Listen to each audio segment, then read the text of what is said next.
मौलाना फजल रहमान जो इमरान खान का सबसे बड़ा सियासी हरीफ है, वो खुद कहता रिकॉर्ड पे है, हाँ ऐसे ये भी अल्लाह की शान है। अल्लाह की शान देखें कि इमरान खान का सियासी हरीफ उसकी गवाही दे रहा है कि किसने रिजीम चेंज ऑपरेशन कराया, कौन किरदार थे जो इसमें मुलविस थे, एक एक लेकिन का नाम लिया उसने। हमारे मेन लोग तो सारे अंदर थे, अंदर अरेस्ट थे थे। या छोड़ गए पार्टी। हम्म ये अंडर 19 टीम ने बता दिया। तो मैं ये समझता हूँ कि अभी भी टाइम है कि अवामी राय का एहतराम किया जाए। जो एक टैक्स के पेयर के पैसों से आप सिक्योरिटी अपने साथ रखते, हम्म तो सवाल ये बनता है कि क्या टैक्स पेयर को भी वो तहफ़्फ़ुज़ मुयस्सर है जो आपको है। सही, पहले उनके तहफ़्फ़ुज़ का यानी जस्टिफाइड, यहाँ एक वेरी साल में जस्टिफाइड। हज़ारों मोबाइल फ़ोन छीन रहे हैं।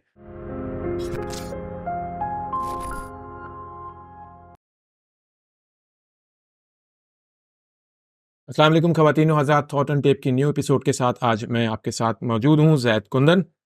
आज की एपिसोड में मेरे साथ बहुत ही ब्रिलियंट, बहुत ही हम्बल और काइंड पर्सनैलिटी मौजूद है। मुझे लगता है कि मुझे उनका कोई तारुफ कराने की ज़रूरत नहीं है।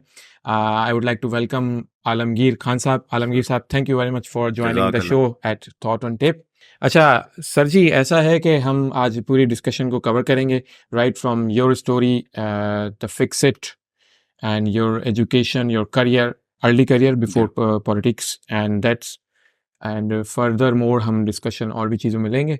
तो मुझे सबसे पहले आप अपना इंट्रोडक्शन बताइएगा कि आप कराची से आपका ताल्लुक़ है, और मैंने ये भी कहीं सुना है, कहीं पढ़ा है कि आपका ताल्लुक़ एक बलोच कबीले से, लाइक नहीं, नहीं। महसूद कबीले से है। जी, जी। तो इसकी भी थोड़ी क्लैरिफिकेशन दीजिएगा। मैं कराची में ही सारा ब्रॉटअप हुआ, मेरी स्कूलिंग, कॉलेज, यूनिवर्सिटी सब कुछ। और कराची में पीआईबी कॉलोनी में पहले हमारी रिहाइश थी। मेरे वालिद साहब की स्कूलिंग कराची में हुई है।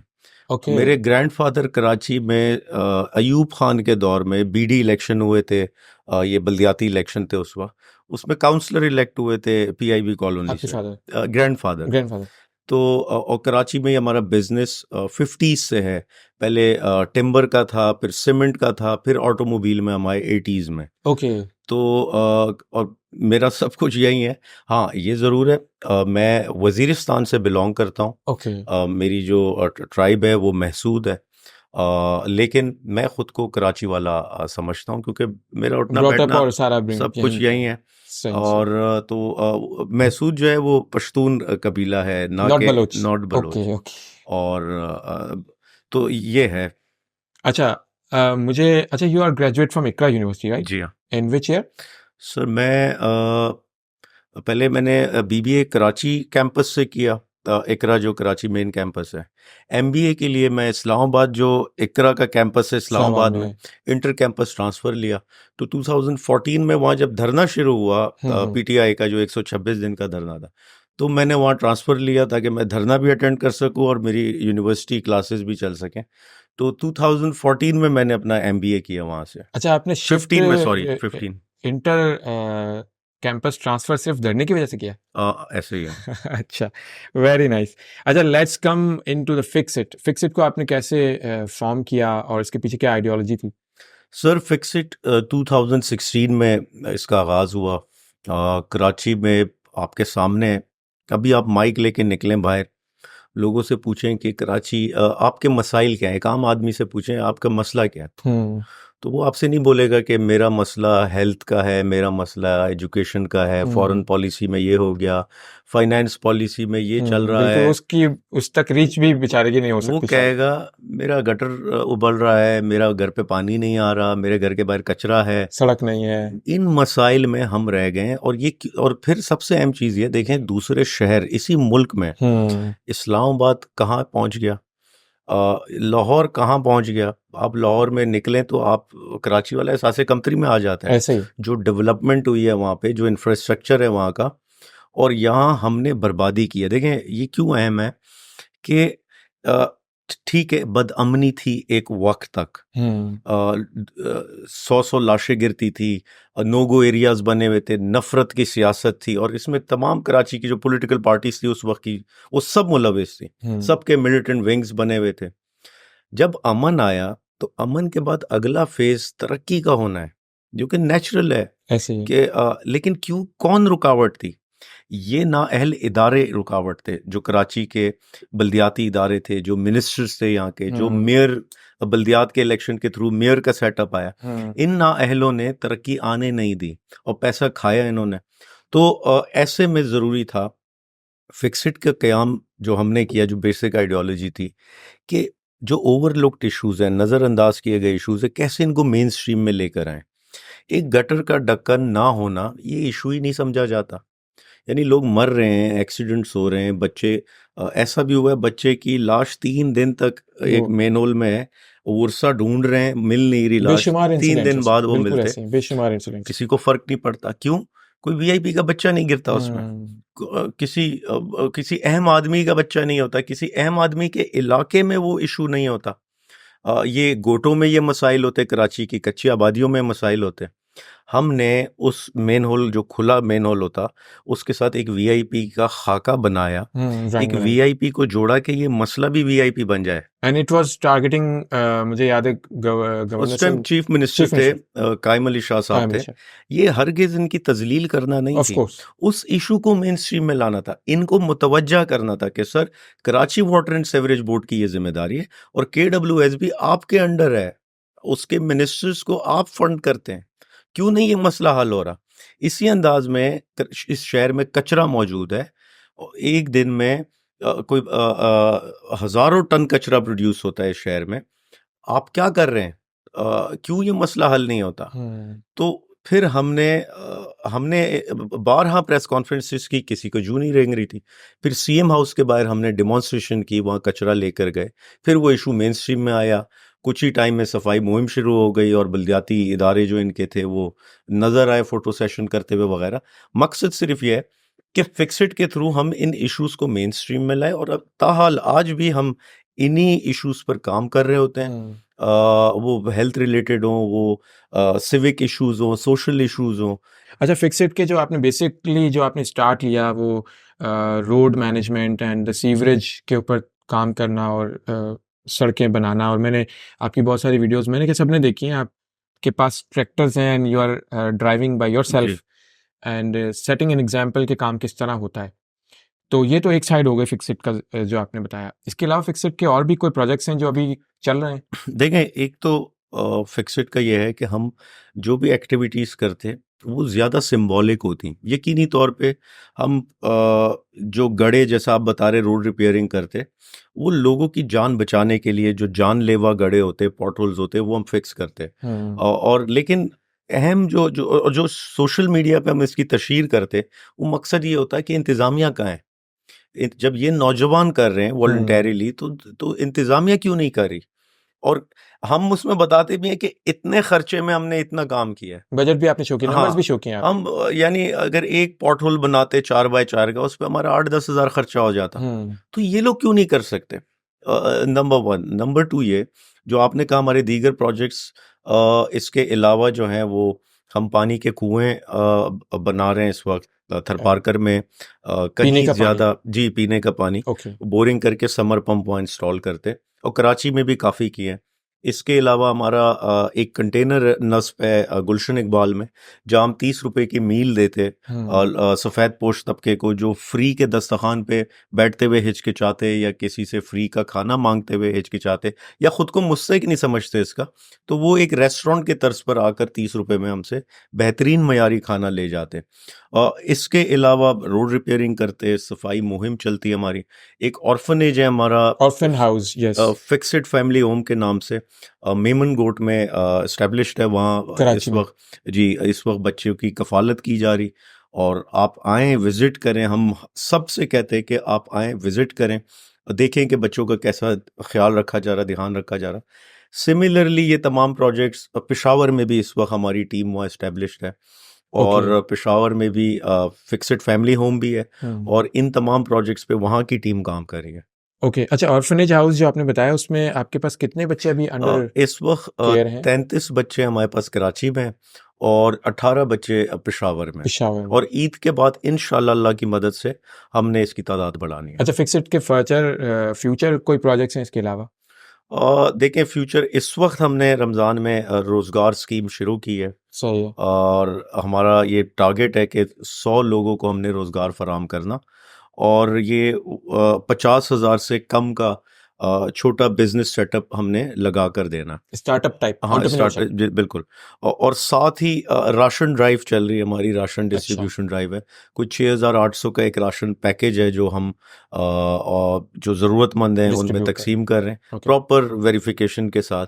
तो वो हर साल ही चल रही होती।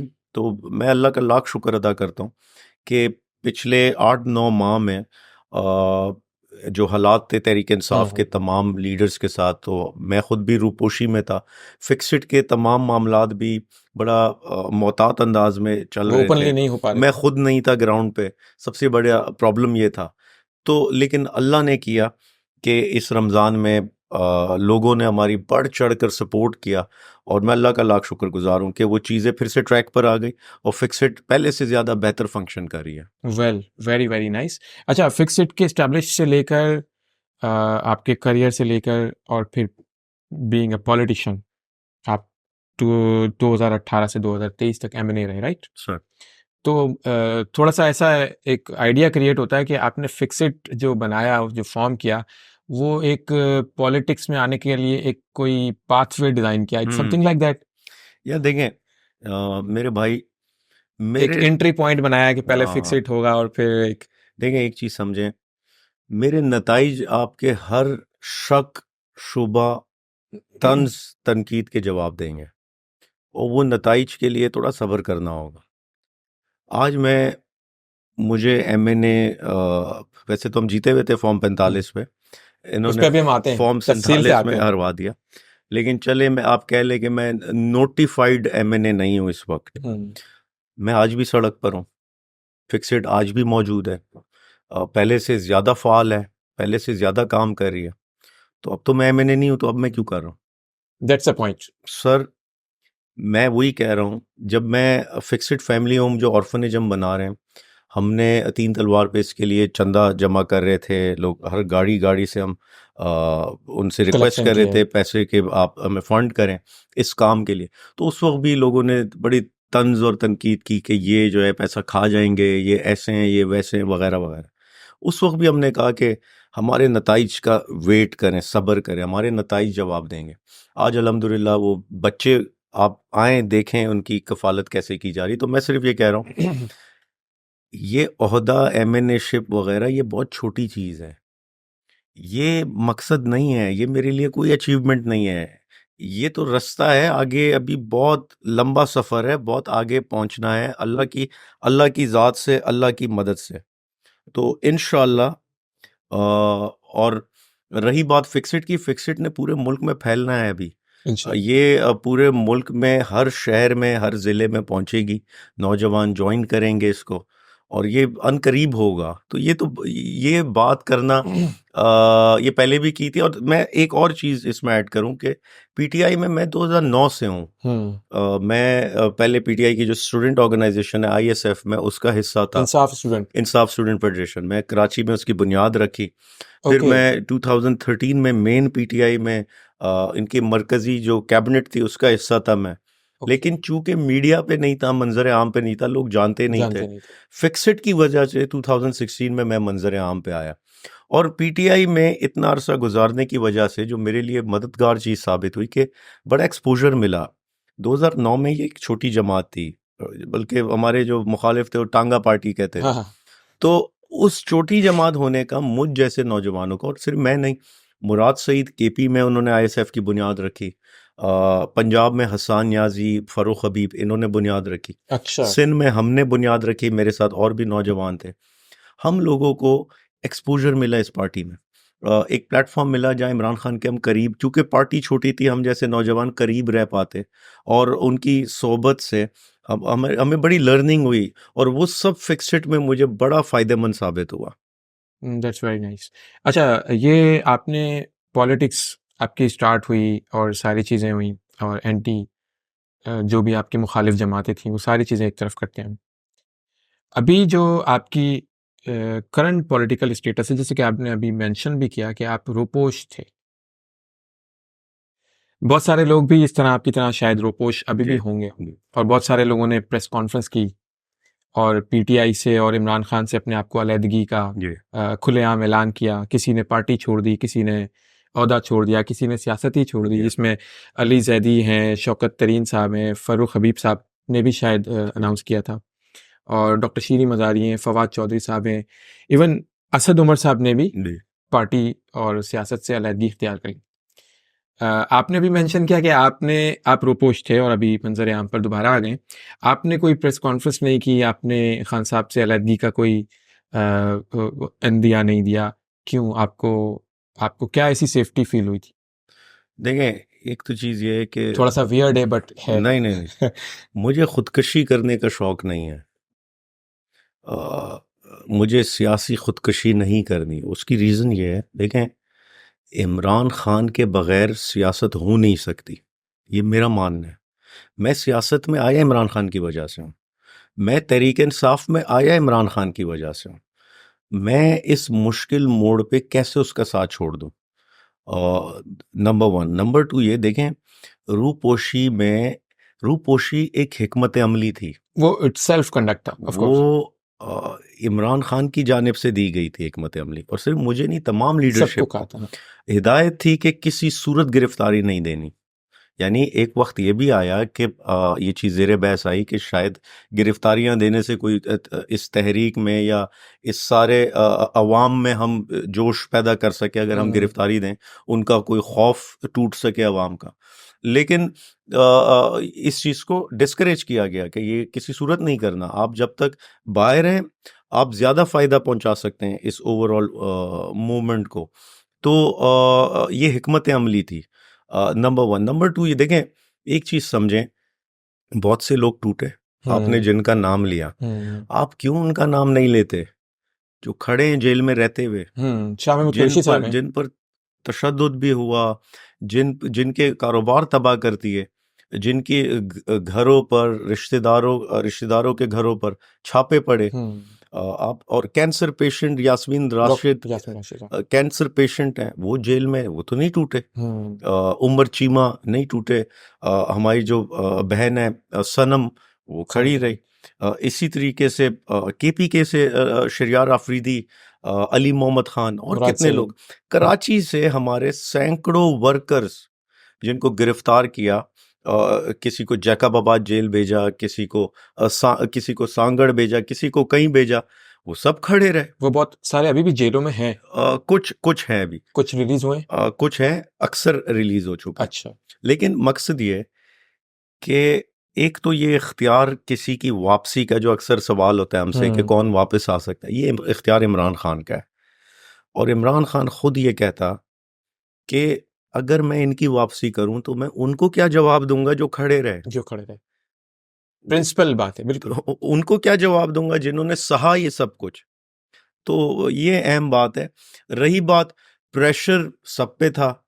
कोई गिरफ्तार हो गया तो यकीनी तौर पे उस पर ज्यादा होगा, लेकिन सब पर डायरेक्टली इनडायरेक्टली प्रेशर था। गिरफ्तारी का खतरा सबके लिए था, सबके लिए एक जैसा ही माहौल था। मैं जो जो जो मेन जो आप कह लें मेन लीडरशिप थी, सबके लिए प्रॉब्लम था। आपने पॉइंट रेज किया, प्रेशर। प्रेशर सब पे था, आपने यूं कहा ना। तो ये प्रेशर आप पर भी था, आपने प्रेशर को कैसे हैंडल किया? बहुत लोगों ने हैंडल नहीं किया ना उसको, फौरन से अपने आप को डिटैच कर दिया और चीजें की। या देखें, जिन्होंने किया हैंडल, मैं उनकी बात जी कर रहा जी हूँ, जी, like you and the other people you mention. मैं वैसे तो मैं आपको एक मिसाल देता हूँ, और तो काफ़ी चीज़ें हैं, वो अक्सर मैं उस पर बात अभी नहीं कर सकता। एक बार, ये तकरीबन जून में, मुझसे रब्ता करते हैं, और आपको समझ आ जाएगी कि ये होता कैसे। मुझसे रब्ता किया एक एंटी करप्शन डिपार्टमेंट है सिंध का, उसके एक आला ओहदेदार थे। उन्होंने कहा, अब मुझसे व्हाट्सएप पे रब्ता किया, उन्होंने कहा कि चीफ मिनिस्टर सिंध ने ऑर्डर किया है आपके खिलाफ इंक्वायरी करने का। अच्छा। और आपने जो अपने हलके में जो भी काम वगैरह किए, जो डेवलपमेंट के काम थे, और उसमें जो भी करप्शन या बेज़ाब्तगी है, वो हमने निकालनी है, और उसका हमें ऑर्डर है। तो मैंने बोला तो करें आप। आपके पास इदारे हैं, हम तो गवर्नमेंट में नहीं है, सारे इदारे आपके पास हैं। जिस इदारे ने वो काम करवाए थे, जिस इदारे के थ्रू वो PC1 बना, वो जो सारे ठेके मिले जिनको, वो सब उस इदारे के थ्रू मिले। आपके इंजीनियर्स इन्वॉल्व थे, वो इदारे तो सब आपके पास है। बीइंग MNA, मैंने तो सिर्फ आइडेंटिफाई करके दिए स्कीम के भाई यहाँ करा लो, यहाँ करा लो, ये काम करा लो। सही। उस सारे प्रोसेस में मैं तो कहीं नहीं था, जो सारा उसका आप कह लें जो डिपार्टमेंटल या गवर्नमेंट के प्रोसीजर्स होते हैं उसमें तो मैं कहीं नहीं था। तो उन्होंने कहा अच्छा, मैंने बोला, और फिर मैंने उनसे कहा, मैंने बोला थॉरोली इन्वेस्टिगेट करना, आपने थॉरोली इन्वेस्टिगेट करना है, और 1 रुपया मुझ पे साबित हुआ मैं खुद आपके दफ्तर चल के आऊंगा। तो उन्होंने कहा कि ठीक है, मैं फिर आपको मैसेज करता हूँ। उन्होंने फिर मुझे मैसेज किया कि बस वो मैसेज के यही था कि आप ये कर लें तो फिर ये सब चीज़ें ख़त्म हो जाएंगी। तो मैंने उनको रिटन जवाब दिया, मैंने उनसे सेम यही बात की कि इन्वेस्टिगेशन करें इसकी, और मैं खुद आऊँगा। और आखिरी बात यह कि मेरा ईमान है, अल्लाह का अजाब हो उस पे जो पब्लिक के पैसे में गबन करे, जो रिश्वत ले या भत्ता ले किसी से। आप गलत आदमी से गलत बात कर रहे हैं। तो बहरहाल और उसी हफ्ते में गालिबन 1 या 2 MNAs हमारी पार्टी प्रेस कॉन्फ्रेंस के जरिए छोड़ चुके थे। अच्छा। तो मैं सिर्फ ये बता रहा हूँ, ये टैक्टिक्स होती हैं।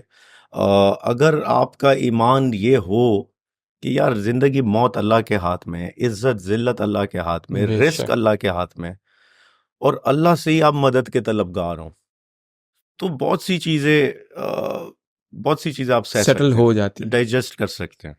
That's very nice. अच्छा, let's talk about PTI weaknesses. PTI और एस्टेब्लिशमेंट एक अजीब सा सीन हुआ पिछला पूरा साल। इसमें हम देखते हैं, सभी लोग देखते हैं, इलेक्शन से पहले और इलेक्शन के बाद का सीन। पीटीआई को ना एक खौफनाक चेहरा बनाने की कोशिश की गई और एंटी पाकिस्तान टैग लगाने की कोशिश की गई, एंटी इस्टेब्लिशमेंट का टैग भी लगाने की कोशिश की गई, जिसमें 9 मई का इवेंट भी शामिल है, जो था सबके सामने, सबको पता है, अवाम अच्छी तरह जानती है। मगर मैं ये जानना चाहता हूँ आपकी इन्वॉल्वमेंट से, आपकी एक्टिविटीज से, कि ऐसी क्या वीकनेस थी पीटीआई के अंदर, ऐसा क्या पॉइंट था जो कहीं पे जिसमें कोई कॉम्प्रोमाइज नहीं हो सका, या जिसको ओवर लुक किया गया, कि पीटीआई के अंदर ऐसी वीकनेस आ गई कि इतना बड़ा सानेहा उसको सहना पड़ा और अपनी वजूद को कॉम्प्रोमाइज करना पड़ा, और इतने सारे लोगों को उसका नुकसान उठाना पड़ा। पाकिस्तान को इसका बहुत नुकसान हुआ, पॉलिटिकली भी, इकोनॉमिकली भी। देखें, एक तो जहाँ तक 9 मई का ताल्लुक है, तो इसकी तो पीटीआई ने भी मजम्मत की है। इमरान खान खुद कह चुके हैं, ऐसे ही है। और पीटीआई ने कभी भी तशद्दुद की तरगीब नहीं की किसी भी अपने मेंबर को, ना के तोड़ फोड़ की। इसकी सबसे बड़ी मिसाल ये है कि इमरान खान साहब को गोलियां लगती, वो ज़ख्मी होते और कुछ नहीं पता होता कि आगे उनकी सेहत में क्या होना है। ऐसे में पूरी पार्टी को हिदायत थी कि एक गमला नहीं तोड़ना पूरे मुल्क में, और ये पार्टी ने साबित किया। रही बात जिस दिन ये 9 मई का वाक़या होता, सबसे जो एक इशू ये था कि इमरान खान साहब खुद तहवील में थे, वो खुद वो अरेस्ट हुए हुए थे, अरेस्ट है। उनकी तरफ से वो क्लियर डायरेक्शन नहीं मिल सक रही थी लोगों में। और उस सारे सीन में भी किसी को ये हिदायत नहीं थी कि आप तोड़ फोड़ करें, या किसी दिफाई तनसीबात हो या वगैरह वगैरह। ऑफ कोर्स कभी भी नहीं होगी, और ये कोई ऐसी हिदायत देने वाली किसी को ये हिदायत है ही नहीं। एहतिजाज की हद तक ज़रूर था कि आप एहतिजाज करें, क्योंकि वो, लेकिन लोग मुश्तिल हुए, जो कि गलत हुआ। और इस चीज़ की मैं फिर से कहूँ, देखें, इमरान खान साहब ने 9 मई से पहले भी, 9 मई के बाद भी एक बड़ी तारीखी स्टेटमेंट है। वो कहते हैं कि ये फ़ौज भी मेरी, ये मुल्क भी मेरा है। ऐसे ही। और फिर वो ये कहते हैं कि मुझसे ज़्यादा ज़रूरत इस मुल्क को मजबूत फ़ौज की है। और फिर वो सीरिया की मिसाल देते हैं, और अरब स्प्रिंग में जिन ममालिक की फ़ौज कमज़ोर थी, वो नहीं सह सके, जो वहाँ पर खाना जंगी हुई, फिर रिवॉल्ट हुआ, तो वो मिसाल देते उस सारे की। तो ये तो रहा जो हमारा इस पर, लेकिन बदकिस्मती से एक पूरा पार्टी के खिलाफ एक क्रैकडाउन होता उसके बाद, जो प्रेस कॉन्फ्रेंस करता वो दूध का धुला हो जाता, जो साथ रहता वो जेल में होता।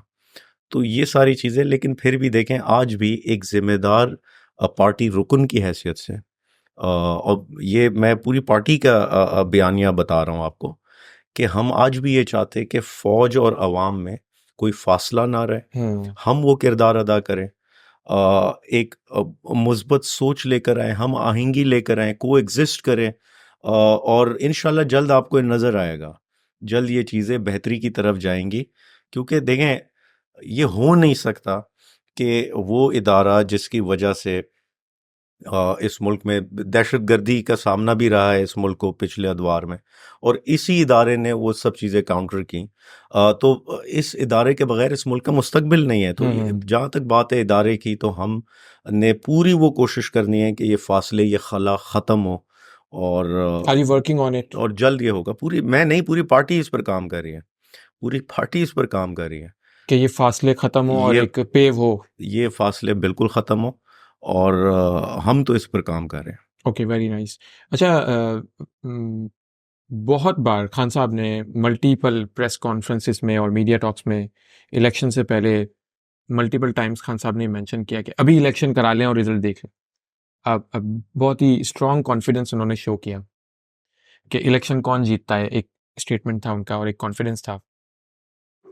तो इसके पीछे, इस कॉन्फिडेंस के पीछे आप लोगों के ओपिनियन क्या थे कि मतलब कभी ऐसा महसूस हुआ कि इलेक्शन होंगे तो पता चल जाएगा और इतना अच्छा रिजल्ट आएगा? ऑल्दो हम उसके बाद में बात करते हैं कि इलेक्शन हुए, आपके पास बल्ले का निशान भी नहीं रहा और मल्टीपल अजीब अजीब तरह के सिंबल्स आपको मिल गए और एक पूरा कारपेट ही उखाड़ दिया गया इलेक्शन का, माहौल का। एक जेन्युइन इलेक्शन हुआ ही नहीं एक तरह से। देखें, होता यह है, एक चीज़ समझें कि ये जो आप कह रहे हैं ना कि लोगों की पल्स या लोगों का इमरान खान को कैसे इल्म होता, वो कैसे कॉन्फिडेंट होते।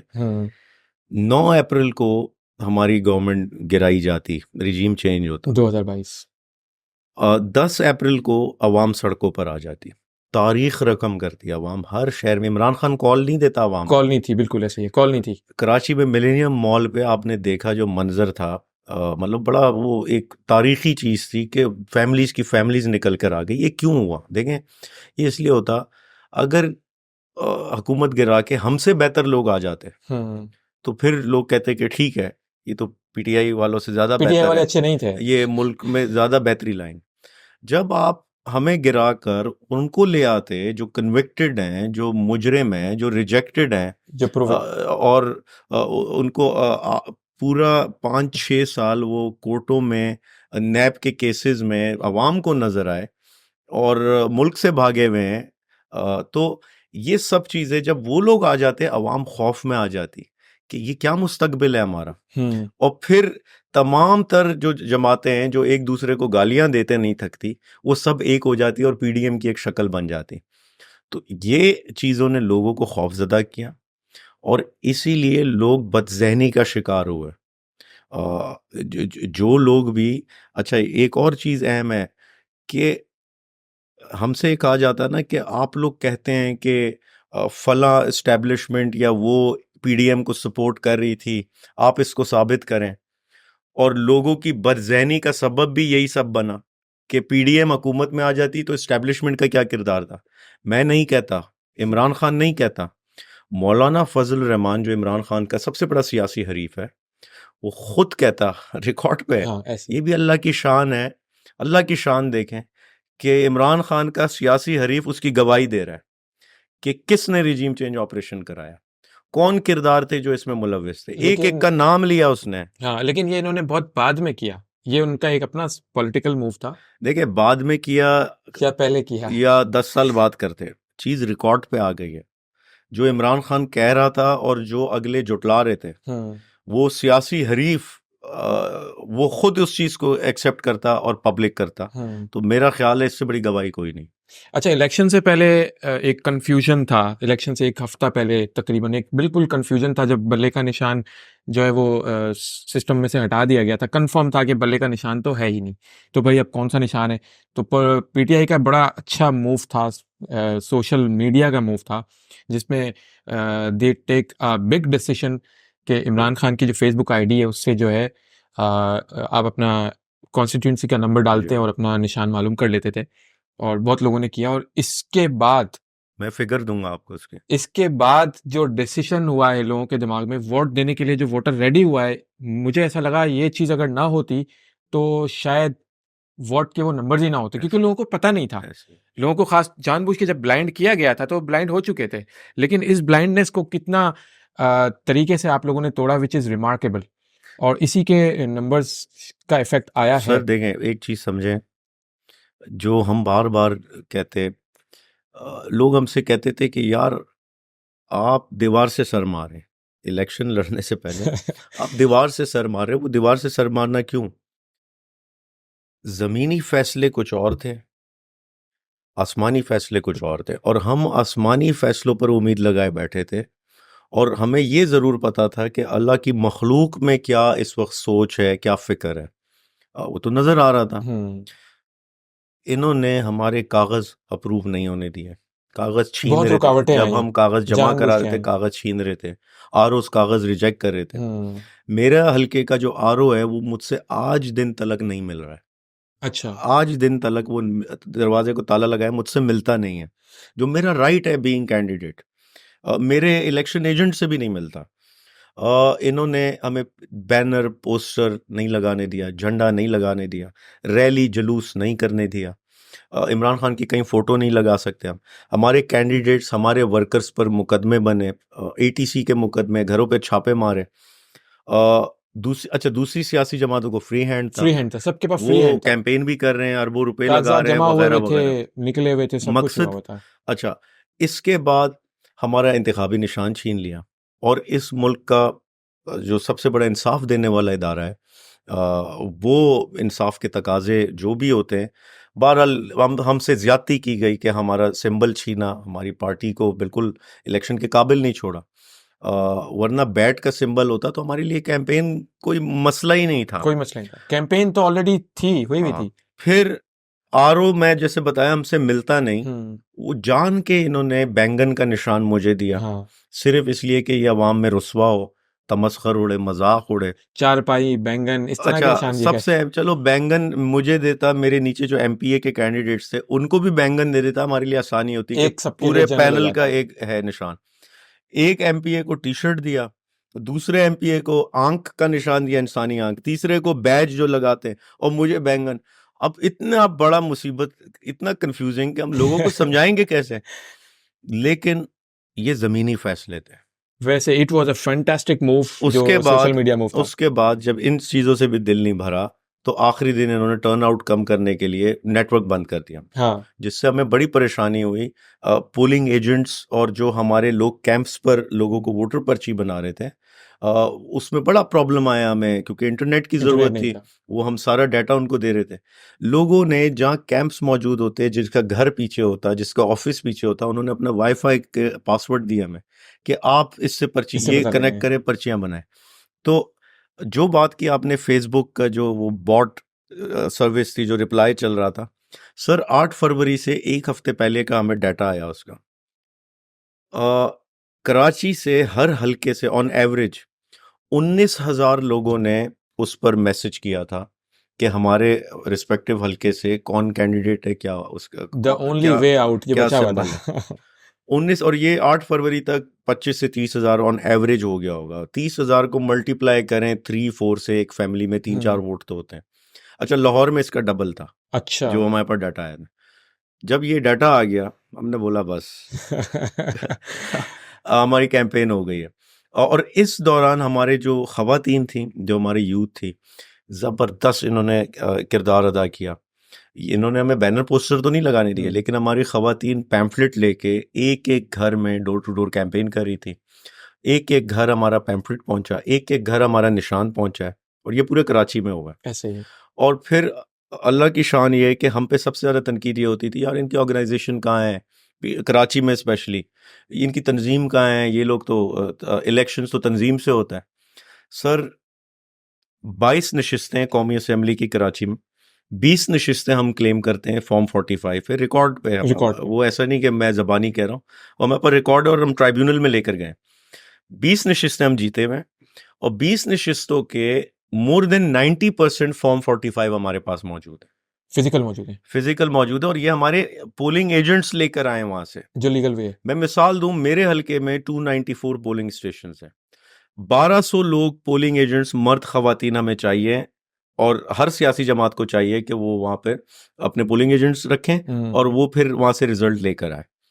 तो ये तंजीम और तंजीम भी नहीं, लोगों ने वॉलंटियर किया है, हाँ, सेल्फ इस पार्टिसिपेशन कॉज के लिए वॉलंटियर किया है। तो इसमें सर जवाब ये है, एक तरफ बयानिया बनाया गया कि तहरीक इंसाफ वाले दहशतगर्द हैं, तहरीक इंसाफ वाले मुल्क दुश्मन हैं, इमरान खान साहब इनके केसेस के मुताबिक जो इन्होंने सजाएं दी कि ये करप्ट है, करप्ट प्रैक्टिसेस में, इनकी गवर्नमेंट में ये हुआ, इन्होंने ये किया वगैरह वगैरह, इमरान खान की फैमिली को नुकसान पहुंचाया, इनके कैरेक्टर को नुकसान पहुंचाया, इनकी पार्टी को नुकसान पहुंचाया। लेकिन इन द एंड क्या हुआ? ज़मीनी फैसले कुछ और थे, उसका फैसला कुछ और जो और अवाम ने उसका रिस्पेक्ट फैसला दी ऐसा था, अनमैच। 1 महीने से ज़्यादा हो गया, अभी तक रिजल्ट नहीं संभाले जा रहे, इतने वोट पड़ गए। और अवाम का फैसला रियली अनमैच था। ये मतलब जो खालिस मुखालिफ होंगे आपके या इमरान खान के या पीटीआई के, उन्होंने ये नहीं सोचा था, उन्होंने बिल्कुल नहीं सोचा था कि इस लेवल तक जाके हम हिट होंगे। जितना भी उन्होंने उसको पलटने की कोशिश की, वो उतना ही बिल्कुल अपनी सीट राइट पोजीशन 100% ले ऐसा गया ही है। वो, विच इज क्वाइट।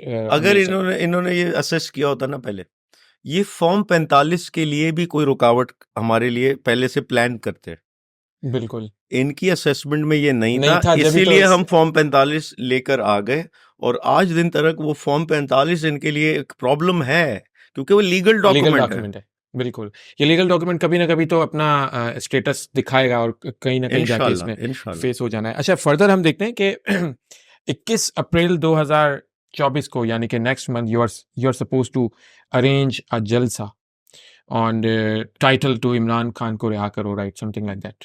ये कहाँ, कराची में है या ये कराची में हम प्लान कर रहे हैं, मज़ार कायद जो ग्राउंड है उसके साथ, और इसके साथ हम प्लान कर रहे हैं कि हम एक अवामी इज्तिमा करें, पुरअमन अवामी इज्तिमा करें। और सिर्फ देखें, एक तो इलेक्शन के बाद ये हुआ, 8 फरवरी के बाद लोगों में एक मायूसी आई, बहुत ज्यादा आई, कि और सबसे ज्यादा लोगों ने पासपोर्ट बनाए और जाने की तैयारी पकड़ी, और जिन्होंने नहीं पकड़ी हुई थी उन्होंने सोचना शुरू कर दिया। रीजन यही है कि लोग ये कहते हैं कि 5 साल बाद हमें एक मौका मिलता, जो आइन हमें मौका देता कि हम अपने फैसला साज चुन सकें, जो हमारे लिए कानून साजी करें पार्लियामेंट में, कौमी सूबाई में, और वो हमारा हक छीन लिया। यानी इससे बड़ा जुल्म तो कोई नहीं है, और जिसने किया आइन तोड़ा है उसने। ये लोगों में एक मायूसी है इस वक्त, वो मायूसी दूर करने के लिए, और फिर साथ ही लोगों ने इमरान खान के लिए वोट दिया हमें। अगर मुझे 1 लाख से ज़ायद वोट पड़ा, ये इमरान खान के लिए था। लोगों में ये था कि ये कानून साजी के लिए जाएंगे, इमरान खान के लिए कुछ रास्ता हमवार करेंगे कि उनकी रिहाई के लिए कुछ हो सके। ऐसी था, एक उम्मीद थी। हमें अक्सरियत इसलिए दी जा रही, 180 सीट्स पूरे पाकिस्तान में इसलिए दी जा रही थी कि ये इमरान खान की कोई मदद कर सकेंगे, वो नहीं हो सका। इन पुरअमन अवामी इज्तिमा के ज़रिए हमने लोगों को होप देनी है, और एक पब्लिक ओपिनियन दिखाना है कि आज भी ये लोग इमरान खान की रिहाई के लिए डिमांड कर रहे हैं, मुतालबा कर रहे हैं। ना सिर्फ कराची में, मुल्क के दीगर शहरों में इस तरीके के इज्तिमा हम करेंगे, और ये पॉलिटिकल आईनी राइट है हमारा, ऐसे इसको लेकर चलेंगे हम। अच्छा, आलमगीर खान साहब, you are badly discouraging the protocol culture, जिसमें आप एमएनए भी रहे और 5 साल या 4 साल का अरसा, और बाकी लोगों ने अपने प्रोटोकॉल्स, गवर्नमेंट के प्रोटोकॉल जो एमएनए के होते हैं, वो सब इंजॉय किए। What about you? I want you कि आप अपना बताएं कि आपने प्रोटोकॉल कितना लिया या नहीं लिया, या उसको अगर आपने रिफ्यूज़ किया तो कैसे किया, and how you manages the security things and everything while there was a security risk as well. Sir जहाँ लेना ज़रूरी था वहाँ पे भी आई थिंक आपने उसको। सर हुआ ये कि एक तो ये कि ऐसा नहीं है कि एमएनए कोई बन जाए तो ये एमएनए के प्रोटोकॉल में फौरी है कि गवर्नमेंट उसको फौरी जो है वो कोई सिक्योरिटी या वो प्रोवाइड करती है, ऐसा कुछ नहीं है। लेकिन ये ज़रूर हुआ, जब अली रज़ा आब्दी जो कराची से एमक्यूएम के साबिक एमएनए थे, शहीद हो गए। जी जी, मेरे बड़ा अच्छा उनसे ताल्लुक़ था, बेहतरीन इंसान थे। और जब वो शहीद हुए तो उसके बाद एक कोई थ्रेट असेसमेंट कमेटी होती है यहाँ, तो उन्होंने जो है वो तमाम जो दीगर एमएनएस थे, एमपीएस थे, उनके पास टीम्स आई, स्पेशल ब्रांच जो पुलिस उनकी जानिब से आई, तो उन्होंने ऑफ़र की मुझे कि आपको हमने सिक्योरिटी देनी है। उस वक्त मैंने इनकार किया। उसके बाद यहाँ एक और थ्रेट अलर्ट जारी हुआ था, गालिबन एक बहुत बड़े उल्मा में से हैं, उन पर एक अटैक होता, तो उसके बाद मुझे भी जो है वो कहा जाता कि आपके लिए भी कुछ प्रॉब्लम्स हैं, थ्रेट है वगैरह वगैरह। तो उस वक्त भी इन चीज़ों से मैंने इनकार किया। अच्छा, इनकार की एक वजह ये है, देखें होता क्या है, मैं सिक्योरिटी को बुरा नहीं समझता, मैं बुरा इस चीज़ को समझता हूँ कि मेरे जो सरकारी पुलिस साथ होती, जो एक टैक्स के पेयर के पैसों से आप सिक्योरिटी अपने साथ रखते, तो सवाल ये बनता है कि क्या टैक्स पेयर को भी वो तहफ़्फ़ुज़ मुयस्सर है जो आपको है? सही। पहले उनके तहफ़्फ़ुज़ का, यानी जस्टिफाइड। यहाँ एक वेरी साल में जस्टिफाइड। हज़ारों मोबाइल फ़ोन छीन रहे हैं, हज़ारों लोग मर रहे हैं। कल गुलशन इकबाल, गुलस्तान जौहर में गालिबन एक नौजवान को मोबाइल ना देने पर हाँ, मुज़ाहिमत पे मुज़ाहिमत पर शहीद हो गए। कत्ल हो गया, शहीद हो गया। तो ये लोग फिर इस चीज़ पर नफ़रत का, गुस्से का इज़हार करते हैं। ये बेशक समझते हैं हम कोई बहुत ठाट-बाट में जा रहे हैं, पीछे गनमैन बैठे हैं। अवाम बहुत बुरी नज़र से देखती है इसको बिल्कुल ऐसे कि ही। मैं और मेरा बच्चा मर रहा है, और इसको, जिसको वोट दिया है हमने, या ये मेरे टैक्स के पैसों पे इसकी तनख्वाह आती है, ये जनाब इस तरह सिक्योरिटी के लेके प्रोटोकॉल्स बैठा है। एंजॉय कर रहे हैं। आपने अगर करनी भी है तो फिर इतनी इस्तिताअत रखें कि अपनी जेब से प्राइवेट गनमैन रख लें, आप अपनी जेब से पे करें उसको। दूसरा ये कि सर ज़्यादातर यहाँ सिर्फ वो दिखावा है, एक लोगों में तशहीर करना कि मैं कोई बहुत इंपॉर्टेंट आदमी मैं हूँ, बड़ा आदमी हूँ। मैं कोई बड़ा आदमी हूँ, मेरे साथ लोग हैं, गनमैन है, या खौफ पैदा करना। तो ये सब चीज़ें जो कि मैं इस चीज़ को डिस्करेज करता आई हूँ। Really appreciate your thoughts, really appreciate. और ये बहुत जस्टिफाइड बात की आपने। अच्छा, एक बात मुझे और थोड़ा सा फर्दर डिटेल में जाएंगे हम कि एक एमएनए को कितना प्रोटोकॉल ऑफिशियली ऑफर होता है, वो कितना उसके लिए वो है एलिजिबल है, कितनी गाड़ियां या कितने सिक्योरिटी के अफराद उसके घर पर या नहीं उसके नहीं, ऑफिस पर। एमएनए के लिए सर ये चीज़ें नहीं होती, ये मिनिस्टर्स के लिए होती है। मिनिस्टर्स के लिए होते हैं। मिनिस्टर को पेट्रोल अलाउंस भी मिलता, सही। इनको गाड़ी भी मैं मिलती। एमएनए का भी बताता हूँ। पेट्रोल अलाउंस मिलता, फ़ोन का जो है वो उसके बिल वगैरह भी वहाँ से पे होते, और साथ ही तनख्वाह ऑलमोस्ट सेम होती है एमएनए और मिनिस्टर की। कितनी होती है? एमएनए की 168,000 बेसिक होती है, और इसके अलावा टीएडीए होता है जो असेंबली सेशंस पर जो है होता है। ट्रेवल असेंबली करता है जो। सेशन एक दिन का गालिबन उसका जो टीएडीए बनता कोई 8 से 10,000 समथिंग ऐसे होता है।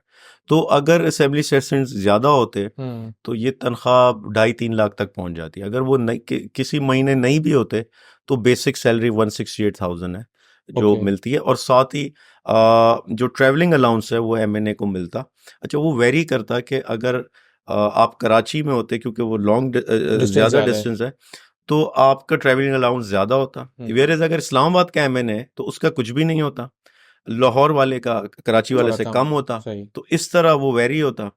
और साथ ही हमें जो एमएनए लाउंज मिलता उधर इस्लामाबाद में, उसके भी माहाना रेंट होता जो हम पे करते, कम होता, माइनर होता है। कम होता है। उसके गैस और बिजली के बिल्स भी हम पे करते हैं। अगर वो हम पे ना करें तो अगला इलेक्शन भी नहीं लड़ सकते वो, अगर वो आउटस्टैंडिंग।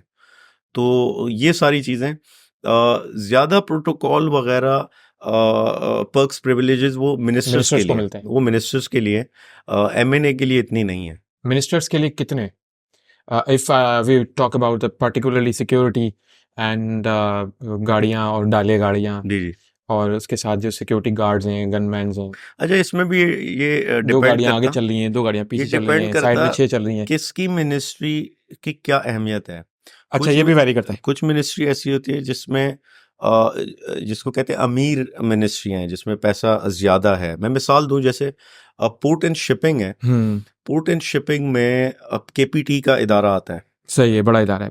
केपीटी का क्योंकि इसमें पोर्ट आता, वहाँ के मामलात आते, और इसका अपना बोर्ड है।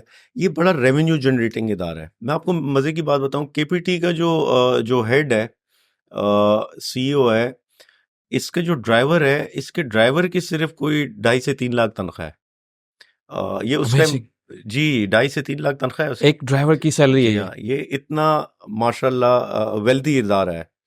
तो इसी अंदाज में मिनिस्ट्री की अपनी इम्पोर्टेंस भी होती है। यानी एक इंटीरियर मिनिस्टर है, उसके नीचे जो इदारे चल रहे हैं, वो इदारे भी प्रोटोकॉल देते अपने जो भी मिनिस्टर होता, और डिपेंड करता वो इदारे कितने पावरफुल हैं, कितना पैसा इन्वॉल्व है उस इदारे में, उसके जो भी वो फंक्शन करता है जिस अंदाज में। तो मैंने केपीटी की मिसाल इसलिए दी कि एक बड़ा इदारा है, एक बड़ा इदारा है पोर्ट एंड शिपिंग के अंदर। इसी अंदाज में उस मिनिस्ट्री की इम्पोर्टेंस भी बढ़ती, उस मिनिस्टर की इम्पोर्टेंस भी बढ़ती। ओके, अच्छा, कितने डाले मिलते हैं मिनिस्टर को, पार्टिकुलरली बताएं। सर ऐसा कोई फैमिली को मिलते हैं या कोई बच्चों को नंबर, मिलते हैं? ऐसा कोई नंबर तो नहीं है कि कितने मिलते हैं, कितने नहीं। लेकिन मैं फिर से बताऊं कि हर मिनिस्ट्री का अपना एक रोल है, अपनी इम्पोर्टेंस है। जो फॉरेन मिनिस्टर है उसकी इम्पोर्टेंस ज़्यादा है। मैं मिसाल दे रहा हूँ आपको, एक मिनिस्ट्री ले लेते हैं ना। वेयर एज एक मिनिस्ट्री थी हमारी, इंटर प्रोविंशियल कोऑर्डिनेशन मिनिस्टर, जिसमें ये स्पोर्ट्स वगैरह ये चीज़ें आ जाती हैं। सही है। उसकी अहमियत अब फॉरेन मिनिस्टर के लेवल की तो नहीं हो सकती, ऑफ कोर्स डिफरेंट ठीक है ना। उसके प्रोटोकॉल, पर्क्स, प्रिविलेजेस वगैरह वो उस लेवल की तो नहीं हो सकती। तो इस तरह वो वेरी करता है, फ़र्क है। ओके, आलमगीर खान साहब, देखा आपने कि पाकिस्तान के अंदर पीटीआई का एक बड़ा अजीब ही हाल किया गया, इलेक्शन से पहले भी, इलेक्शन के बाद भी, अभी भी एक अजीब कंडीशन है, राइट। ये बात शुरू होती है 9 मई से। 9 मई में बहुत सारे कनेक्टेड इवेंट्स भी हैं, जिसमें सबसे इंपॉर्टेंट बात है साइफर का केस, जिसमें खान साहब जो है वो साइफर शो करते हैं और बताते हैं कि ये अमेरिका से हमें धमकी आई है और ये इस तरह से चीज़ें हैं, something like that, everything everyone knows about it. एक अमेरिकन आइडियोलॉजी को खान साहब ओपनली हिट करते हैं, बिल्कुल ओपनली हिट करते हैं, पब्लिकली हिट करते हैं, और ये चीज़ बुरी लग जाती है कुछ लोगों को, कुछ एस्टेब्लिशमेंट के शायद कुछ लोगों को। तो इसको आप किस तरह से देखते हैं? क्या ये ऐसा करना किस ज़ुमरे में आता है? क्या है? क्यों है? ऐसा नहीं होना चाहिए या ऐसा ही होना चाहिए? देखिए, दोनों साइड्स पे आई वांट हाइलाइट्स। पहले तो ये चीज़ समझें कि एक मुल्क के सरबरा के खिलाफ अगर कोई मुदाखलत हो रही है या कोई साजिश हो रही है, जो भी अल्फाज दे दें उसको, और वो मुल्क का सरबरा इलेक्टेड है, तो क्या उसका ये राइट नहीं कि वो अवाम को आगाह करे कि कौन लोग हैं, कौन कुव्वतें हैं इसके पीछे? नंबर 1। नंबर 2, ये देखें, एक चीज़ तो मेरा ख्याल है कि बहुत ही ओपन है, ये ऐसा नहीं, बड़ी ट्रांसपेरेंट है कि जब, मैं मिसाल देता हूँ, जब बाइडन आता है, वहाँ इलेक्ट होता है, डेमोक्रेट्स आते हैं, एक एसओपी है कि आपकी जानिब से कॉल जाती, मुबारकबाद होती वगैरह। ये पहली बार हुआ कि कोई कॉल ना उधर से आई, यहाँ से रिक्वेस्ट गई, कॉल नहीं, कोई मुबारकबाद नहीं, देवर वो इंटरेस्टेड नहीं थे, वो बात नहीं करना चाह रहे थे। उनका एक प्रोटेस्ट था, इमरान खान से नाराजगी का इजहार था, ओपनली था। क्यों था? एक वाहिद बंदा जो उठता है, वो कहता है कि इस्लामिक ब्लॉक बनना चाहिए, वो ओआईसी की प्रेस कॉन्फ्रेंसेस कराता है, वो सऊदीया और ईरान में सालिसी की बात करता है, वो he raised a very strong voice about Islamophobia, which is totally encouraged in throughout the Muslim वो world. इस्लामोफोबिया की बात करता, इसराइल को तस्लीम ना करने की बात करता, और इसी अदवार में मुस्लिम ममालिक ने इसराइल को तस्लीम किया भी है, इसी पिछले एग्जाम्पल्स मौजूद हैं। तो वो एब्सोल्युटली नॉट की बात करता है कि मैं किसी अपने पड़ोसी भाई पर अपनी ज़मीन नहीं दूंगा। और ये कहना बहुत आसान है कि एब्सोल्युटली नॉट क्या चीज़ है। आप एक सुपर पावर को इनकार कर रहे हैं, और माजी में तारीख है जिन्होंने इनकार किया, उनके साथ क्या हुआ उनके साथ, ये सब कुछ। फिर आप कहते कि हम जो इस्लामिक ममालिक हैं, हमें एक अपना प्लेटफॉर्म बनाना चाहिए जहाँ से हम अपना मीडिया चैनल या इस तरह की कोई प्लेटफॉर्म बनाएं जहाँ से हमारे इस्लामिक मामलात अलायंस की की बेसिकली इमरान खान तशहीर साहब ने हो बड़ा अच्छा हाईलाइट वगैरह। करा। वो एक लंबी फहरिस्त है। ये सब कुछ क्या वो हजम कर सकते हैं? और फिर ये बंदा जो सिर्फ पाकिस्तान में नहीं सुना जाता, पूरी आप उम्मत मुस्लिमा में इसको सुना जाता है। और वो इस वजह से भी कि वो चूंकि अंग्रेज़ी का इस्तेमाल करता, यानी अगर आप इसको कंपेयर करें अर्दोगान के, ये एक वीक पॉइंट था कि वो चूंकि अंग्रेज़ी में कम्युनिकेट नहीं कर पाता तो उसका मैसेजिंग ज़्यादा नहीं पहुंच पाता। वेयर एज इमरान खान को यह एज हासिल था कि वो ज़्यादा से ज़्यादा उसका, आप वो यूट्यूब पे उनकी वीडियोस उठा कर देखें, वो उसकी रीच, उसकी व्यूअरशिप इंटरनेशनली है और ऐसे दुनिया में सुना जाता, हर ममालिक में एक सुना ऐसा जाता। टाइम भी आया था जब इस्लामोफोबिया पे इमरान खान ने बहुत अच्छी strong debate UN general assembly में शायद जी की हाँ, थी एग्जैक्टली बल्कि। तो उसके बाद इमरान खान को बहुत अच्छा टैग मिला था ग्लोबल लीडर का, ऐसे ही। कि Imran Khan is an Islamic global leader. तो मैं पॉइंट पे आता हूँ। और फिर बिल आखिर रशिया यूक्रेन वॉर होती तो इमरान खान एक न्यूट्रल स्टांस न्यूट्रल रखता, स्टांस लिया था। जबकि पूरा वेस्ट दबाव डाल रहा था कि इस मौके पे न्यूट्रल नहीं होना वगैरह। तो ये सारी चीज़ें उनसे हजम नहीं होती। और रिजीम चेंज के पीछे वही कुव्वतें थी। देखिए मुझे बताएं ना, बड़ा जो मैं कह रहा हूँ ना, बड़ा ट्रांसपेरेंट है।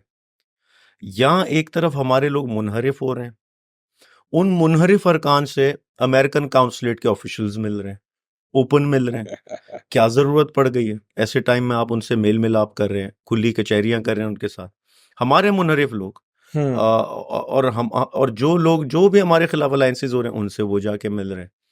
तो ये सारी चीज़ें अगेन, और फिर अभी तो खैर इंटरनेशनली भी बहुत सी चीज़ों में गवाही आ चुकी है कि साइफर बिल्कुल था। वो डोनाल्ड लू ने बेशक कहा हो, लेकिन पीछे जो वहाँ बैठी थी ऑडियंस, उन्होंने भी कुछ उन्होंने भी कहा था। सुना था।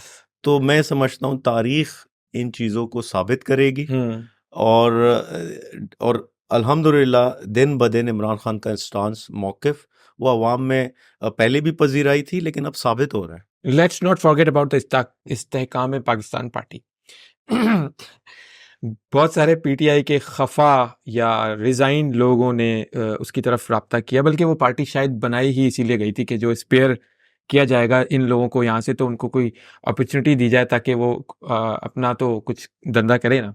तो what is your stance about Istehkam Pakistan party, जो कि अब शायद खत्म हो गई शायद, देखिए सर, या है? बीइंग कराचाइट हमारे लिए ये इसलिए कोई नई चीज़ नहीं थी। हमने यहाँ हकीकी भी देखी, एमकेएम एमके हकीकी, की हमने यहाँ पीएसपी देखी। ये बाई प्रोडक्ट्स हैं असल में। हाँ हाँ। तो ये यानी हैरानी होती कि क्यों वो एक्सपेरिमेंट्स किए जाते जो माजी में जिन एक्सपेरिमेंट्स का नतीजा कोई मुस्बत नहीं निकला। और तो मैं ये समझता हूँ कि इस्तेकाम पार्टी 8 फरवरी को जो है उसका अवाम ने कुल पढ़ ली थी। और इसी तरह मैं ये समझता हूँ, देखिए ये हो नहीं सकता कि पॉलिसी मेकर्स एक डायरेक्शन में जा रहे हो, अवामी राय तमाम एक दूसरी डायरेक्शन में डायरेक्शन जा में रही जा। अल्टीमेटली एक साथ दे हैव टू आना बी है, on a single page. Single page पर आना है। मुल्क नहीं है इसके बगैर। आप कब तक, और फिर अक्सरियत, ये नहीं है कि ये कोई एक खास तबके का या ये कह लें एक खास सूबे का मसला है, खास शहर का मसला है, सर पूरा मुल्क चीख पूरे रहा मुल्क है। का मसला। तो आपको पॉलिसी अलाइन करनी होगी साथ। अच्छा, करंटली पाकिस्तान का स्टेटस ये है कि पाकिस्तान को 35 अरब डॉलर पे करने हैं अगले 3 सालों में, और कर्ज के उसमें, और इसके ऊपर इंटरेस्ट कितना है उसकी फर्दर कैलकुलेशन है जो भी हमने नहीं कर सके। लेकिन एक सिग्निफिकेंट अमाउंट है, बल्कि ह्यूज अमाउंट है। और इस वक्त मौजूदा गवर्नमेंट जो है जो कि पीडीएम 2 से टर्म की जाती है, और वही रेप्लिका सिस्टम पूरा लॉन्च हो चुका है। What do you think Pakistan की इकोनॉमिक कंडीशन आने वाले सालों में कहाँ जा रही है? और थोड़ा सा मुझे यहाँ पे भी हाईलाइट कीजिएगा कि अगर पीटीआई गवर्नमेंट बनाती तो उसका इकोनॉमिक पॉइंट ऑफ व्यू क्या होता? इन जो पीडीएम का ये जो अभी फार्मूला दोबारा आया है पीडीएम 2 का, ये फार्मूला 16 महीने अप्लाई हो चुका है। ऐसे ही है। 16 महीने में हमने ये देखा, इन्होंने अपने नैब के केसेस ख़त्म किए, इन्होंने जो इलेक्शन के कवानीन थे उसमें तब्दीलियां की, ओवरसीज पाकिस्तानी का वोट ख़त्म किया, और जो कुछ ईवीएम खत्म की। जो खुद ईवीएम ख़त्म की, जो कुछ वो खुद को फ़ायदा पहुंचा सकते थे वो इन्होंने किया। कन्विक्टेड मुजरिम जो मुल्क से भागा हुआ है, मफरूर है, उसके लिए रास्ता बड़ा उसको अच्छा करके बनाया। जहाज में पासपोर्ट मिल जाता, उसके लिए तमाम रास्ते सब ख़त्म हो जाते हैं। ऐसे ही है। तो देखा हमने ये 16 महीने में कि इनकी ज़ात को फ़ायदा पहुंचा, मुल्क के लिए कोई चीज़ नहीं है। और ये मैं नहीं कह रहा, इनका फाइनेंस मिनिस्टर मिफ्ता इस्माइल कह रहा है।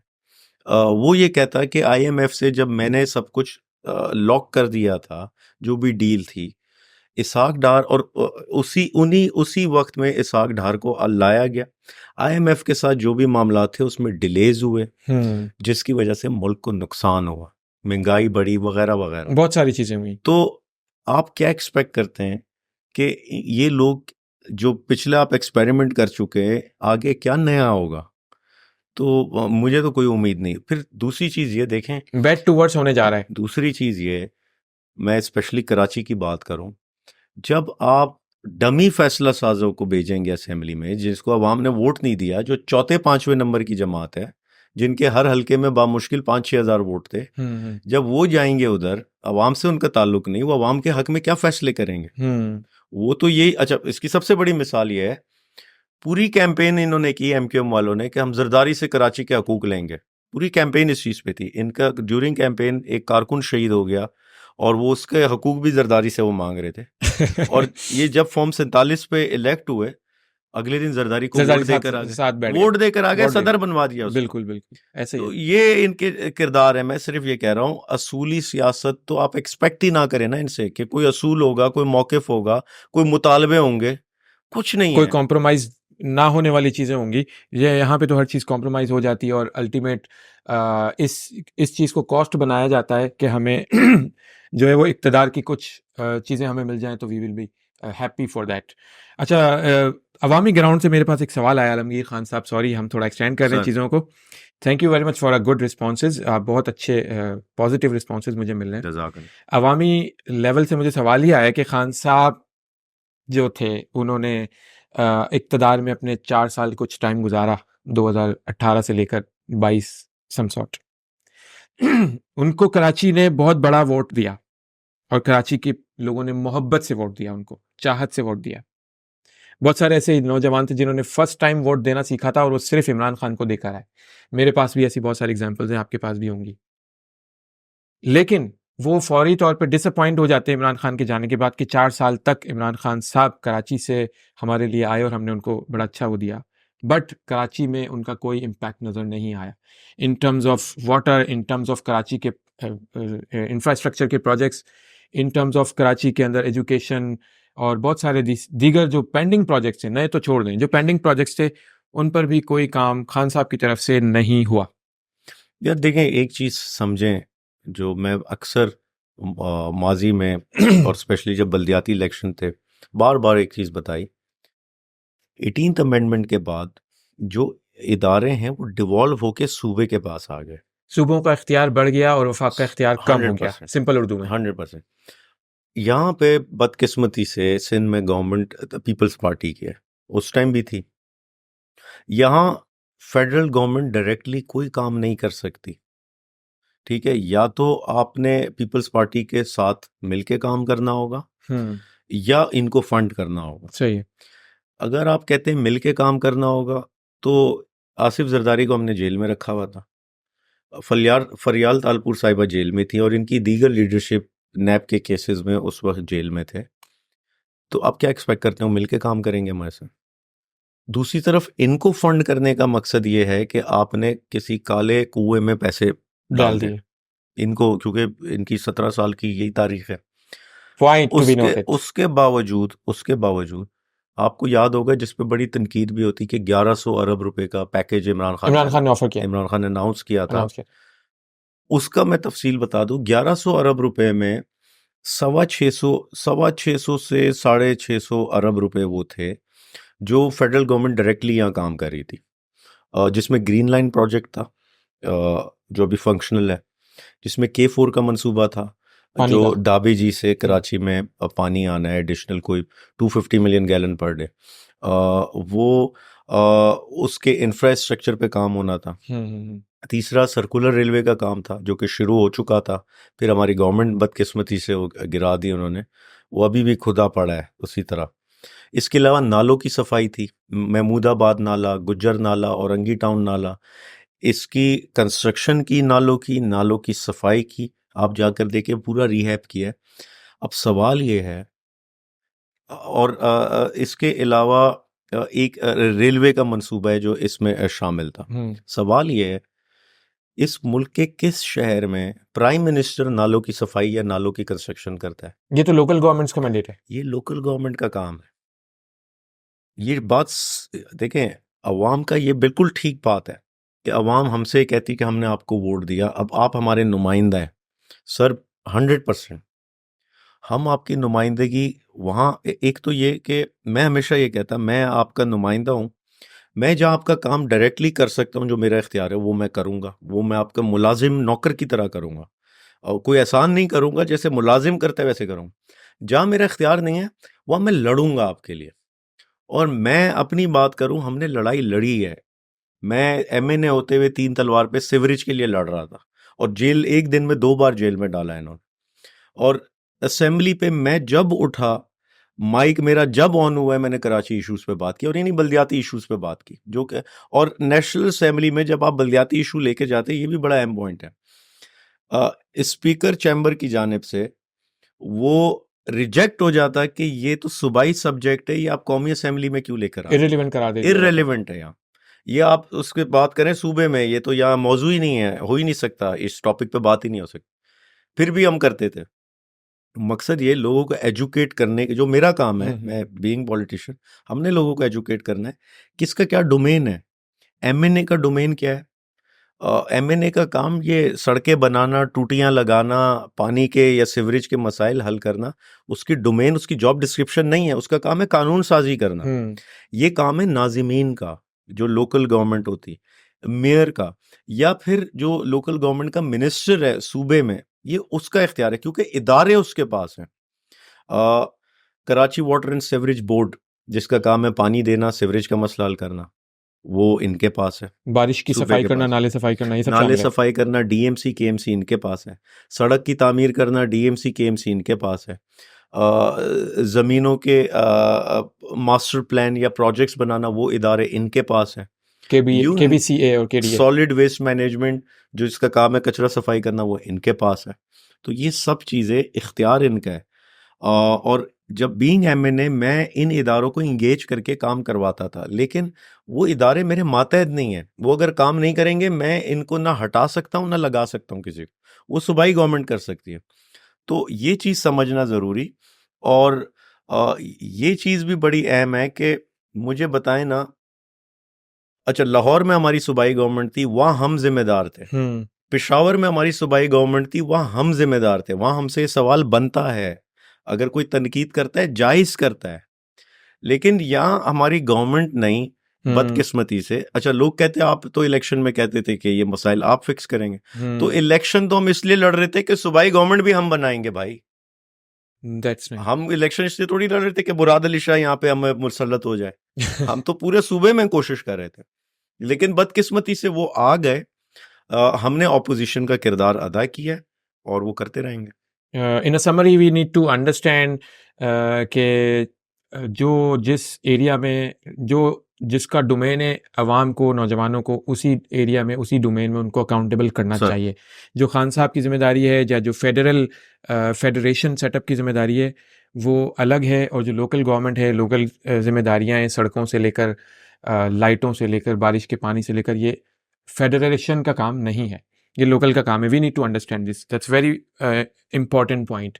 अच्छा, मुझे एक आखिरी में हम खान साहब बात करते हैं कि इमरान खान साहब को तो उन्होंने बंद कर दिया, स्विच ऑफ कर दिया, डिस्कनेक्ट कर दिया आवाम से।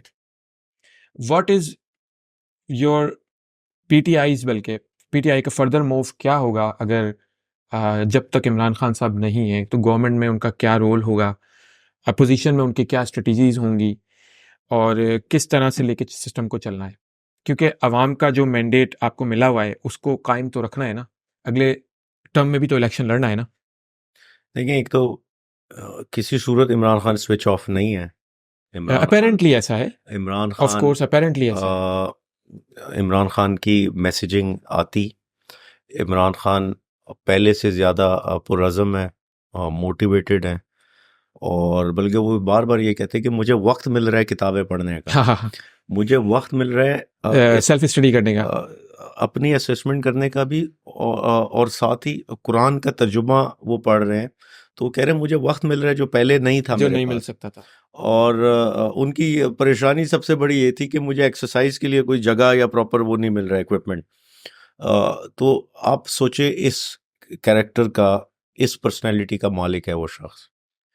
बहुत बदकिस्मत अलमिया है, इतने बड़े इंसान को, इतने बड़े जो सदियों में ऐसे लोग पैदा होते हैं, और एक एक थर्ड वर्ल्ड कंट्री में ऐसा शख्स पैदा हुआ जिसको दुनिया सुनती है, उसको हमने जेल में रखा हुआ है। और अ, आज आप कह रहे हैं कि पीटीआई का फ्यूचर प्लान क्या है? सर, 8 फरवरी का वोट, मैं समझता हूँ ये एक मैसेज है कि आपने लाख कोशिश की तहरीक इंसाफ को ख़त्म करने की, वो नहीं ख़त्म हुई। अंडर 19 टीम लड़ी है, हमारे मेन लोग तो सारे अंदर थे, अंदर अरेस्ट थे थे। या छोड़ गए पार्टी। ये अंडर 19 टीम ने बता दिया। तो मैं ये समझता हूँ कि अभी भी टाइम है कि अवामी राय का एहतराम किया जाए, और तहरीक इंसाफ जब तक नज़रिया है, लोग साबित कदम रहे, ये नहीं ख़त्म हो सकता ये। और मैं ये बता दूं, देखें, इमरान खान की हिमायत अब नस्ल दर नस्ल चलेगी। एक बंदा भी हमारा रह गया ना जो साबित कदम रहा, वो नज़रिए को कैरी किया उसने, और डेलीगेट करेगा, ये आगे बढ़ेगा, ये नस्ल दर नस्ल जाएगा। आपने भुट्टो के साथ किया क्या? देखें, आपकी इंस्टीट्यूशनल मेमोरी भी कोई चीज़ होती है। आप सीखते हैं कि वो क्या, वहाँ क्या गलती थी, वहाँ क्या प्रॉब्लम था, उससे क्या सबक लेना है, क्या कोताही थी। ये सब चीज़ें इमरान खान आज मैं समझता हूँ नेल्सन मंडेला है। जिस नेल्सन मंडेला की मिसाल, यानी एक तरफ तो खुमैनी की मिसाल दी जाती कि वो एग्जाइल में थे और उन्होंने बाहर एंड से दे तहरीक लेड चलाई। Right from the exile. तो इमरान खान के लिए ये ऑप्शंस मौजूद थे। अगर वो बाहर जाते तो शायद खैर वो तो वहाँ से भी, वो तो कहीं भी होंगे, वहाँ से लोगों को लीड कर सकते हैं। लेकिन आज जब वो मैसूर हैं, लोगों में ये मैसेज जा रहा है कि ये कॉम्प्रोमाइज़ नहीं नहीं कर रहे हैं, करते, इसकी कॉज उसकी ज़ात से बालातर है। इम्पोर्टेंट है। वो अपनी ज़ात को कॉम्प्रोमाइज़ कर रहा है अपने नज़रिए के ऊपर, अपने उसूलों के ऊपर, और वो खड़ा है। इसीलिए सारी तकलीफ़ें पूरी पार्टी सह रही है, लेकिन असूलों से पीछे नहीं हट रहे। और यही साबित कदमी, सर, पॉलिसी चेंज हो जाएगी। ये कब तक दबाव रहेगा, कब तक ये एग्रेशन रहेगा? एक दिन तो टूटेगा एक ना। दिन तो टूटेगा, वक्त बदल जाएगा। ये वक्त बदल जाएगा, लेकिन ये जो हिमायत है, जो लोगों में इस वक्त एक ज़हन साजी हो गई है, ये नहीं बदलेगी, ये बढ़ेगी। और ये तारीख का हिस्सा हो चुकी है ये सब चीज़ें। यानी एक वक्त था 2018 के बाद, हम ये सोचते थे कि ये जो नई नस्ल आ रही है, 18 क्रॉस करके वोटर बन रहा है, ये कहाँ जाएगा, किस तरफ फैसला करेगा? हर साल तहरीक इंसाफ का वोटर बढ़ रहा है, अब बढ़ रहा है। क्योंकि देखिए, मैं ये क्यों बात कर रहा हूँ, हम जिस जनरेशन में थे, हमारा ये ख्वाब था कि यार इमरान खान को वजीर आजम बनाना है, देखना है, और ये अल्टीमेट गोल था हमारा। 2018 के बाद वो गोल, वो ख्वाब पूरा हो पूरा हो गया। गया। अब जो नया 18 क्रॉस कर रहा है, उसके लिए क्या मोटिवेशन है, उसका क्या गोल है, वो इमरान खान ने दे दिया अब। और ऐसे ही है। अब जो हर नया वोटर आ रहा है वो इमरान खान का है। तो ये सर, मैं समझता हूँ कि आगे पीटीआई के लिए मुश्किलात भी होंगी, सब होगा, लेकिन हम उसको फेस कर रहे हैं। आइन और कानून में रहते हुए अपनी जंग लड़ रहे हैं, सियासी जंग हम लड़ रहे हैं। और अगेन, हम आइन से बाहर नहीं है, कानून से बाहर नहीं है, और इस मुल्क के मफाद में जो बेहतर होगा वो करेंगे। इंशाल्लाह। Let's not forget about the emotional mentality of Pakistani voters. एक वक्त था जब बेनज़ीर भुट्टो साहिबा दिसंबर 2000 कौन सा था, 2007 या 8 था शायद। तो बेनज़ीर साहिबा की जब शहादत हुई थी तो उनसे अगला इलेक्शन था, बहुत करीब इलेक्शन था, तो सारा वोट उनको पड़ गया था, इमोशनल वोट पड़ गया था। अब मोहब्बत में पड़ा या अकीदत में पढ़ा या वट एवर द रीज़न, लेकिन एक इमोशनल स्टेटस यहाँ नज़र आता है। बिल्कुल सेम इमोशनल स्टेटस थोड़ा सा फील होता है इमरान खान के केस में भी, कि 2023 के इलेक्शन में, 24 के इलेक्शन में जब इमरान खान साहब अरेस्टेड हैं तो एक ज़िद का वोट उनको पड़ा, मोहब्बत का वोट उनको पड़ा है। इससे हम वो नहीं कर सकते। खैर, और दूसरी बात जो मैंने आपसे बताई कि जमात को जो वोट स्पेयर का पड़ा, तो लोगों ने माइंड बनाया हुआ था कि स्पेयर वोट भी देना है। अगर पीटीआई को नहीं दे सकते या पीटीआई के उनके इश्यूज जो भी हैं या नहीं है, तो लोगों को अब इतना वो आ गया है सेंस के स्पेयर माइंड बना लिया है कि दूसरा वोट किसको देना है। नहीं, लेकिन इसमें ना एक चीज ये देखें, और ये अप्रिशिएटेबल है, ये एक्चुअली ये वो चीज़ है जो कि शऊर वाली बात है, 100% इसमें देखें, which is raised bye Imran Khan, even raised bye Imran इसमें खान। दो पॉइंट्स है सर। एक तो ये कि ये आपने बिल्कुल सही कहा, इमोशनल तो हमारी पूरी कौम ही इमोशनल है वो तो अक्सर फैसले इमोशंस पे होते हैं। लेकिन देखिए, हमारा जो बयानिया इस्टेब्लिश होता है, यानी जो हम हकीकी आज़ादी की बात करते हैं, वो किस बुनियाद पे करते हैं? वो हकीकी आज़ादी है क्या? हकीकी आज़ादी एक्चुअली रूल ऑफ लॉ है, रूल ऑफ लॉ, कि हर इदारा, हर शख्स, वो जिस ओहदे पर हो, कानून के नीचे हो, कानून से ऊपर ना हो। जब आप ये स्लोगन लेकर जाते, ये हर शख्स को टच करता कि ये क्यों है कि वो फलां का बेटा है, उसके लिए कानून अलग है। अच्छा, छोटा चोर जो है वो उम्र कैद में 25 साल से जेल में, जो पैसे वाला है वो कत्ल कर ले, वो अरबों रुपए खा ले, वो तो हफ्तों में निकल आता है। ये सब चीज़ें लोगों को टच कर रही थी। और फिर जो जुल्म हुआ तहरीक इंसाफ के साथ, उसकी कोई तारीख नहीं है। ये तो और बात दूसरा perfect पॉइंट, है। ये बिल्कुल सही कहा आपने, देखें यही शऊर है जो मैंने पहले कहा ना, किसका क्या डोमेन है। लोगों को ये पता हो कि जो कौमी असेंबली में जा रहा है उसका क्या डोमेन है, वो कहाँ फ़ायदा पहुंचा सकता है, जो सूबाई असेंबली में है वो क्या कर सकता है। तो लोगों ने ये उस चीज़, हिसाब से उसको अकाउंटेबल हाँ, करना और सोचना शुरू कर दिया। हालांकि चले, मैं जमात पे नहीं बोलता उनसे हाफिज नईम साहब एक अच्छे इंसान है। हाँ, एक कैरेक्टर उनका है, बिल्कुल अप्रिशिएटेबल है। लेकिन बात सारी मैं बल्कि हम इसको रैप करते हैं। एक बात तो सबको पता लग गई, इवन मैं समझता हूँ नवाज शरीफ और शहबाज शरीफ और जो प्योर आपके मुखालिफिन हैं पीटीआई के, उनको भी अच्छी तरह समझ आ गई कि शऊर को रेस करने में जितना क्रेडिट इमरान खान को जाता है, इन सब लोगों में से किसी को नहीं जाता। किसी ने भी शऊर के ऊपर काम नहीं किया, किसी ने भी जो आपकी अपनी चॉइस है, एबिलिटी टू चूज़ है, उसको इमरान खान ने बहुत राइटली नौजवानों के अंदर रेस किया, विच इज़ अप्रिशिएटेबल ऑलवेज, और ये हमेशा याद रखा जाएगा। बेशक। Thank you very much for your open discussion and very healthy and fruitful discussion with you. I hope I will conduct any other podcast with you with another topic. अभी बहुत सारी बातें ज़हन में आ रही हैं, लेकिन we cannot इतना लंबा हम कर नहीं सकते। देखिए, ये मेरे लिए मतलब मेरे लिए मायने रखता है कि आपका प्लेटफॉर्म मेरे लिए अवेलेबल हो पैगाम रसाई के लिए, तो आपसे ज़्यादा मेरा इंटरेस्ट है इसमें। थैंक यू आप वेरी जब मच। बुलाएंगे मैं आऊँगा। इंशाल्लाह, इंशाल्लाह ज़रूर। Thank you, nice to see you all.